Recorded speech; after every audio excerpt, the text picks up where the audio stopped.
जय गुरु जी संगत जी। जय गुरु जी, शुक्राना गुरु जी, अनंतम अनंतम शुक्राना गुरु जी। गुरु जी के चरणों में कोटि कोटि प्रणाम और सारी संगत जी को जय गुरु जी। संगत जी, इस चैनल पर आपको गुरु जी के ब्लेसिंग्स भरे सत्संग सुनाए जाएंगे। गुरु जी की प्यारी प्यारी ब्लेसिंग्स लेने के लिए और ब्लेसिंग्स भरे सत्संग को सुनने के लिए गुरु जी के सत्संग चैनल को सब्सक्राइब करें और बेल आइकन प्रेस करें ताकि न्यू सत्संग वीडियो अपलोड हो तो आप सुन पाएँ और गुरु जी की ब्लेसिंग्स ले पाएँ। तो चलिए संगत जी, जैसा सत्संग मुझे भेजा गया है वैसा ही मैं आपको सुनाऊंगा।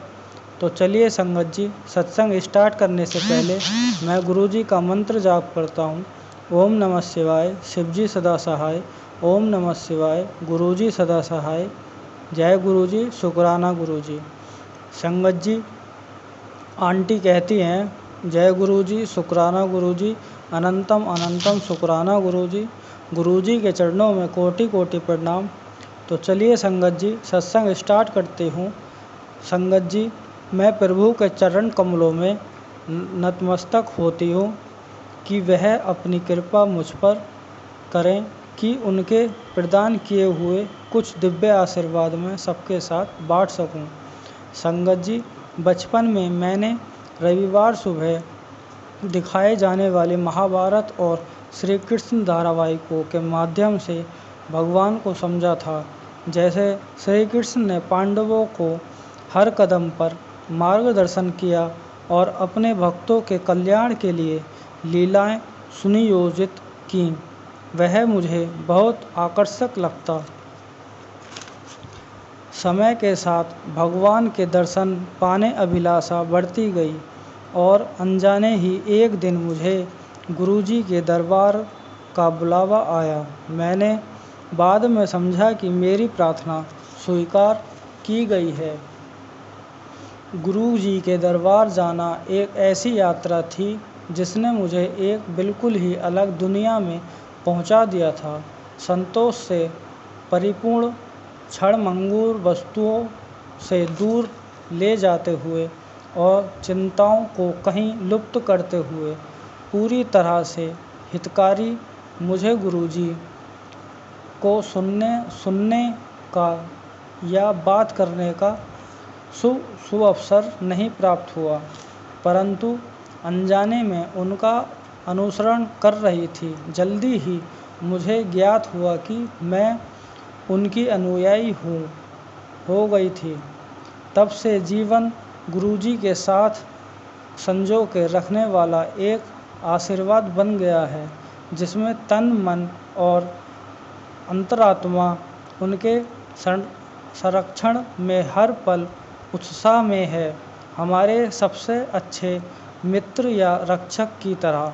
गुरुजी हमारी छोटी से छोटी इच्छा का भी ध्यान रखते हैं।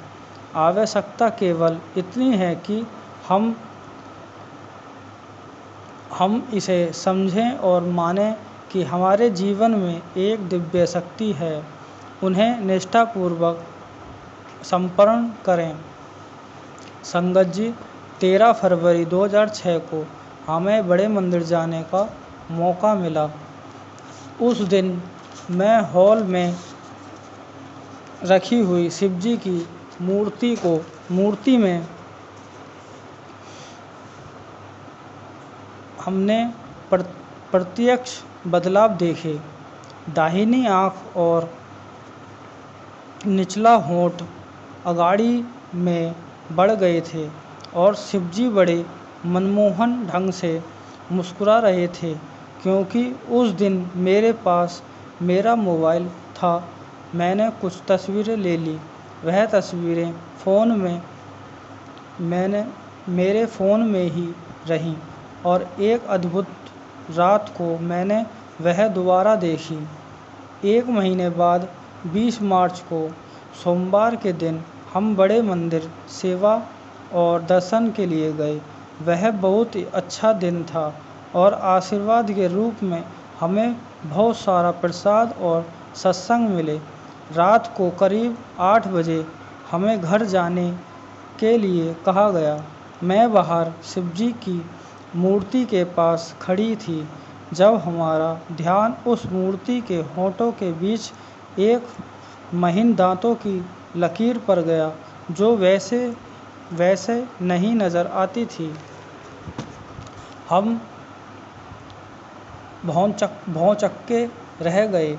जब हम जाने लगे, किसी ने हमें बताया कि बाबा बाद में रात को गुरुजी आने वाले थे। हम बहुत खुश हुए, परंतु हमें जाना पड़ा। यद्यपि हम चले गए, हमारा मन बड़े मंदिर में ही था। रात का समय था, पर मैं अभी भी सोच रही थी कि वहाँ क्या हो रहा होगा। रात के 1 बज गए और मैं जागी हुई थी। बिना कुछ सोचे मैंने अपना मोबाइल निकाला और फरवरी में ली गई शिवजी की मूर्ति की तस्वीरें खोलीं और उनके चेहरे पर अपना ध्यान केंद्रित किया। अचानक मुझे गुरुजी की आवाज़ सुनाई दी, "चल देख क्या होता है।" मैं शिवजी के केरा देख रही थी। शिवजी के केस देख रही थी, जिनमें गंगा नदी का बसेरा है। 5 मिनट व्यतीत गए, लेकिन कुछ नहीं हुआ।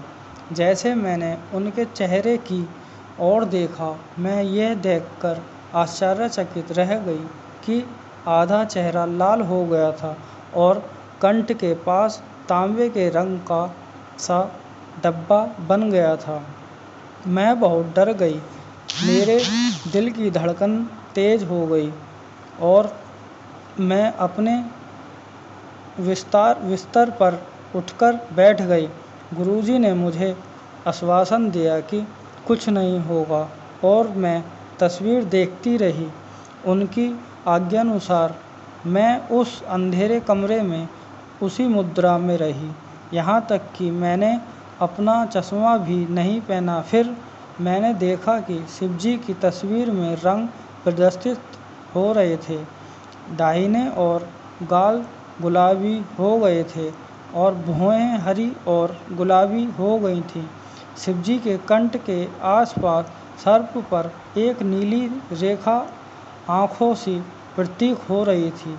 धीरे धीरे ऐसा लग रहा था मानो रंग सारी मूर्ति पर छिड़क दिए गए हों, जैसे कि होली मना रहे हों। मैंने उस समय गुरुजी की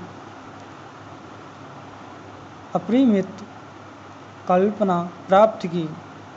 3 बजे तक मुझे उनके दर्शन प्राप्त होते रहे और यद्यपि मैं अपना मोबाइल 2 घंटे लगातार देखती रही, फिर भी मुझे आँखों में कोई थकान महसूस नहीं हुई। बाद में जब मैंने मोबाइल में गुरुजी की तस्वीर देखी, तो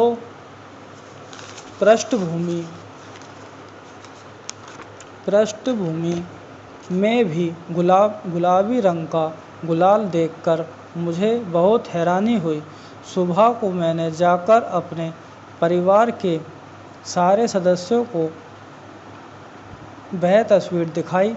उसी हफ्ते में अपना मोबाइल खास तौर पर बड़े मंदिर ले गई ताकि संगत भी दर्शन कर पाए, और मेरे मोबाइल में कोई गड़बड़ हो गई और सब कुछ मिट गया।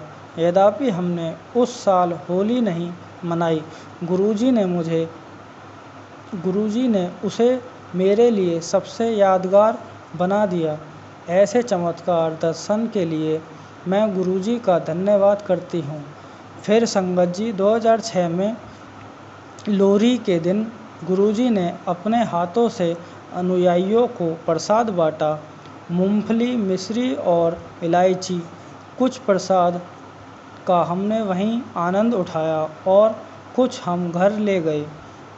कुछ प्रसाद मैंने अपने दूसरे साल की फाइनल परीक्षाओं के लिए रख दिया, पर फिर मैंने वो खा ही लिया। मेरी परीक्षा का पहला दिन था और मैं सुबह गुरुजी से प्रार्थना कर रही थी कि अचानक मुझे उनकी आवाज़ सुनाई दी, यह कहते हुए, जा प्रसाद ले ले। विस्मित लेकिन खुशी खुशी मैंने एक छोटी थैली निकाली जिसमें गुरुजी द्वारा पहले दी गई मूंगफलियों के छिलके रखे थे, यह सोचकर कि उनमें शायद अभी कुछ होगा, पर वह खाली थी, क्योंकि गुरुजी का निर्देश तो मानना ही था। मैंने मूंगफलियों के छिलके का छोटा सा टुकड़ा लिया और खा लिया। बाद में जब मैं नीचे गई तो अचानक मेरे पिताजी ने पूछा, क्या तुमने प्रसाद ले लिया? मैंने जवाब दिया कि वह तो मैं पहले ही खा चुकी थी। वह अपने कमरे में गए और कुछ लेकर आए जो उन्होंने पहले से बचाकर रखा था। मैं आश्चर्यचकित थी कि यह वही प्रसाद था जिसके बारे में गुरुजी ने कहा था। मैं अपनी सारी परीक्षाओं के दौरान वह प्रसाद खाती और उनके आशीर्वाद से मैं अपने कॉलेज में प्रथम स्थान पर आई। सचमुच गुरुजी के कहे गए शब्द हम अपनी बुद्धि से समझ और उनका विश्लेषण नहीं कर सकते। संगत जी, फिर ग्रेजुएशन के तीसरे साल में मुझे अपने करियर के बारे में निर्णय लेना था। यद्यपि मुझे इकोनॉमिक्स पढ़ना पसंद था, नृत्य में हमेशा से मेरी रुचि रही है और मैं नृत्य में अपना करियर बनाने का सोच रही थी।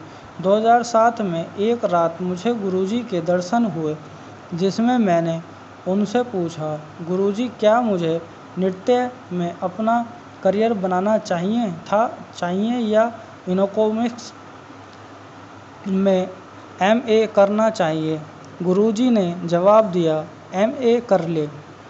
उस साल मैंने एमए के लिए बहुत प्रवेश परीक्षाएं दी, किंतु कहीं भी दाखिला लेने में सफल नहीं हुई, क्योंकि गुरुजी का निर्देश मानना था। मैंने एक साल कुछ नहीं करने का सोचा। मैं दूसरी बार कोशिश कर रही थी, पर मुझे लग नहीं रहा था कि मैं कामयाब हो जाऊंगी। एक दिन मैं बड़े मंदिर में अपनी आंखें बंद करके बैठी थी, जब मुझे लगा जैसे गुरुजी ने मुझसे कहा, IGIDR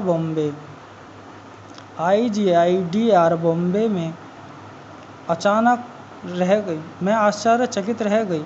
यह उन कॉलेजों में से एक था जो मेरे ध्यान में थे, पर मैंने इसके बारे में ज़्यादा गंभीरता से नहीं सोचा था। उसके बाद लगभग हर रात को मैं देखती कि गुरुजी मुझे बॉम्बे के दौरे पर ले जा रहे हैं, मरीन ड्राइव से समुद्र तट पर चौपाटी तक और वहाँ से लेकर बांद्रा की मार्केट तक। मैंने उस कॉलेज के बारे में खोज की और उसमें दाखिला लेने के लिए मेरी रुचि बढ़ गई। जब मुझे प्रवेश परीक्षा के लिए प्रवेश पत्र मिला तो मैं देखकर आश्चर्यचकित हो गई कि मेरा रोल नंबर 13 था। यह नंबर मेरे लिए शुभ है। मेरी परीक्षा केंद्र शिव मॉडर्न स्कूल था और मेरी परीक्षा 27 अप्रैल को थी, जिस दिन डुगरी धाम में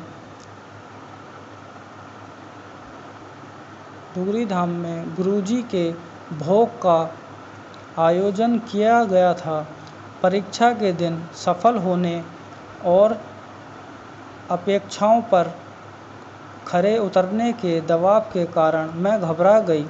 जब मैं परीक्षा में बैठी तो मैंने गुरुजी की तस्वीर निकाली और अपने सामने रख दी। परीक्षा शुरू होने से बिल्कुल पहले मुझे गुरुजी के माथे पर ओम के दर्शन हुए। इससे मैं चिंता मुक्त हो गई। मैं अपने साथ एक पेन भी लाई थी जिस पर गुरुजी की तस्वीर थी, जो मैंने सामने ही रखा हुआ था।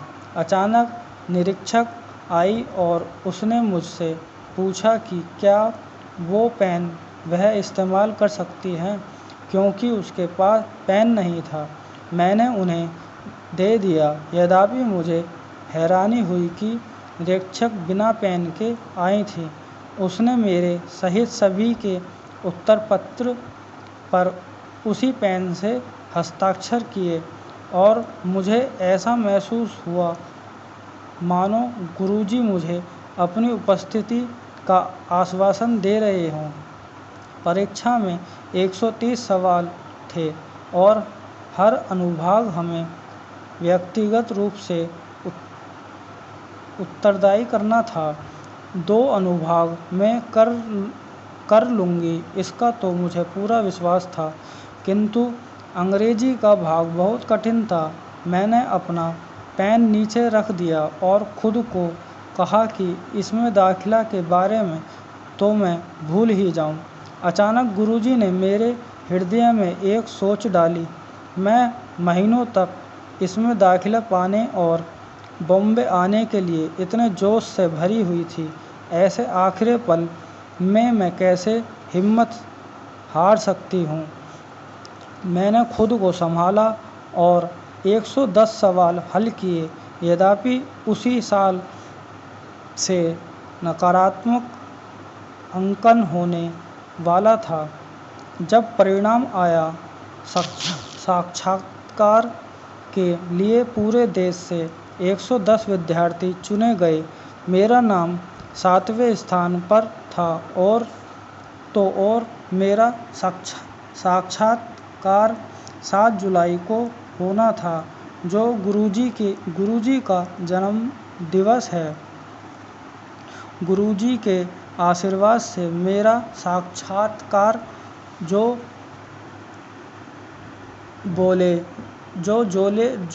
ले रहे थे वह विनम्र थे और मैं हर सवाल का सही जवाब दे सकी।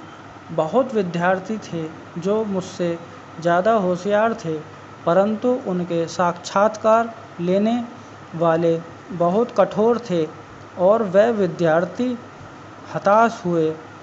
गुरुजी के आशीर्वाद से मेरा नाम 20 विद्यार्थियों की सूची में से एक था। दाखिला मिलने से पहले ही मुझे दर्शन हुए थे, जिसमें मैंने अपने आप को बड़े मंदिर में गुरुजी का ग्रंथ पढ़ते हुए देखा। उसमें एक लड़की का सत्संग था, जिसमें वर्णन था कि जैसे गुरुजी ने उसे बॉम्बे में एक पोस्ट ग्रेजुएट कार्य प्रणाली में दाखिला दिलाया और जो 2 साल वह वहाँ पर थी उसका ख्याल रखा। अब मुझे समझ आता है कि गुरुजी ने मुझे मेरा ही सत्संग सालों पहले पढ़वाया था और आज मैं ये दोहराती हूँ। जब मैं बॉम्बे में अपने घर से दूर थी तो गुरुजी ने मेरा बहुत ख्याल रखा। यद्यपि मेरी बहुत परीक्षाएं ली गई और मुझसे बहुत गलतियां हुईं, मुझे बहुत कुछ सीखने का मौका मिला और वह सीख हमेशा मेरे साथ रहेंगी। इस दिव्य अनुभव के लिए धन्यवाद गुरुजी। फिर संगत जी, दिसंबर 2011 से मैं दिल्ली में एक सरकारी संस्था में काम कर रही थी, पर मैं खुश नहीं थी। मेरे वेतन बहुत कम था और काम भी मेरी क्षमता से बहुत कम था। मैं नौकरी बदलने के लिए बहुत उग्र थी, पर कई महीनों की खोज के बाद भी मुझे कहीं से भी बुलावा नहीं आया। इसी बीच हमारी टीम में बहुत समस्याएं उत्पन्न हुईं और इसके कारण मैं नौकरी छोड़ने के बारे में भी सोच रही थी। मैं बहुत कठिन समय से गुजर रही थी जब एक दिन गुरुजी ने मुझे दर्शन दिए। मैंने देखा कि मैं गुरुजी के सिंहासन तक चल कर जा रही हूँ। उनके हाथों से प्रसाद लेती हूँ और व्याकुल होकर पूछती हूँ, गुरुजी मैं नौकरी छोड़ दूँ? गुरुजी जवाब देते हैं, मुझे एक बात बताओ, समझ बड़ी या समय बड़ा? मैंने कहा, गुरुजी समझ नहीं, गुरुजी समय। गुरुजी चुपचाप रहे। संदेश स्पष्ट था। कोई आवश्यकता नहीं थी कि मैं अपना दिमाग लगाऊं और व्यर्थ ही कोई मानसिक दबाव लूं। हम जितना समझ सकते हैं, समय का चक्र उससे कहीं ज़्यादा शक्तिशाली होता है और समय के साथ सब कुछ अपने आप ठीक हो जाएगा।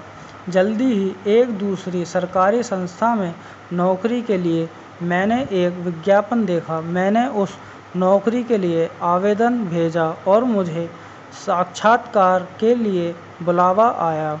उस नौकरी के लिए 15 लोग आए थे, लेकिन गुरुजी की कृपा से मुझे नौकरी मिली और वो भी अच्छे वेतन के साथ। यद्यपि इस नौकरी को पाने की कोशिश में मैंने बहुत उतार और चढ़ाव देखे,